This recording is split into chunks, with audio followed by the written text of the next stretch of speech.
রাজ্যে পালা বদলের পরে অনেক কিছু পরিবর্তন লক্ষ্য করা যাচ্ছে এবং আমরা এখন রয়েছি ঠিক হরিশ চ্যাটার্জি স্ট্রিট। ওই হরিশ চ্যাটার্জি স্ট্রিট মমতা বন্দ্যোপাধ্যায়ের বাড়ির রাস্তা। এই বাড়ির রাস্তাটারও কিন্তু কিছু পরিবর্তন ঘটেছে। আমরা দেখেছি যে মমতা বন্দ্যোপাধ্যায়ের যে বাড়ির রাস্তা, সেই রাস্তা কার্যত পুলিশি ঘেরাটোপে বন্ধ করে রাখা হতো এবং পরিচয়পত্র দিয়ে এখানে ঢুকতে হতো।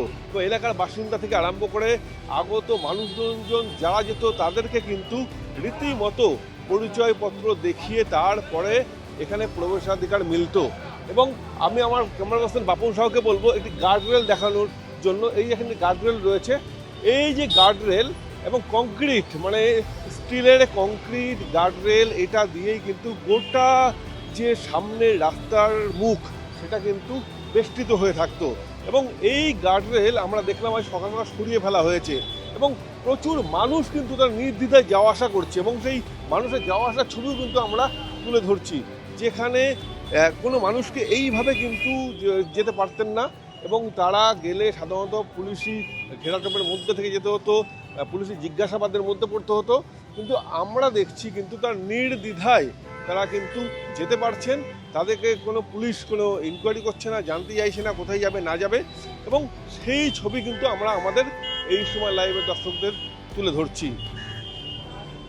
এবং আমি বাপন সাহকে আরেকবার বলবো যে সেই ছবি দেখাতে, যেখানে একটা ভ্যান যাচ্ছে, গাড়ি যাচ্ছে, হ্যাঁ, এবং তারা কিন্তু নির্দ্বিধায় যাচ্ছে, এর জন্য কোনো ব্যারিকেড বা বাধার সম্মুখীন হচ্ছে না।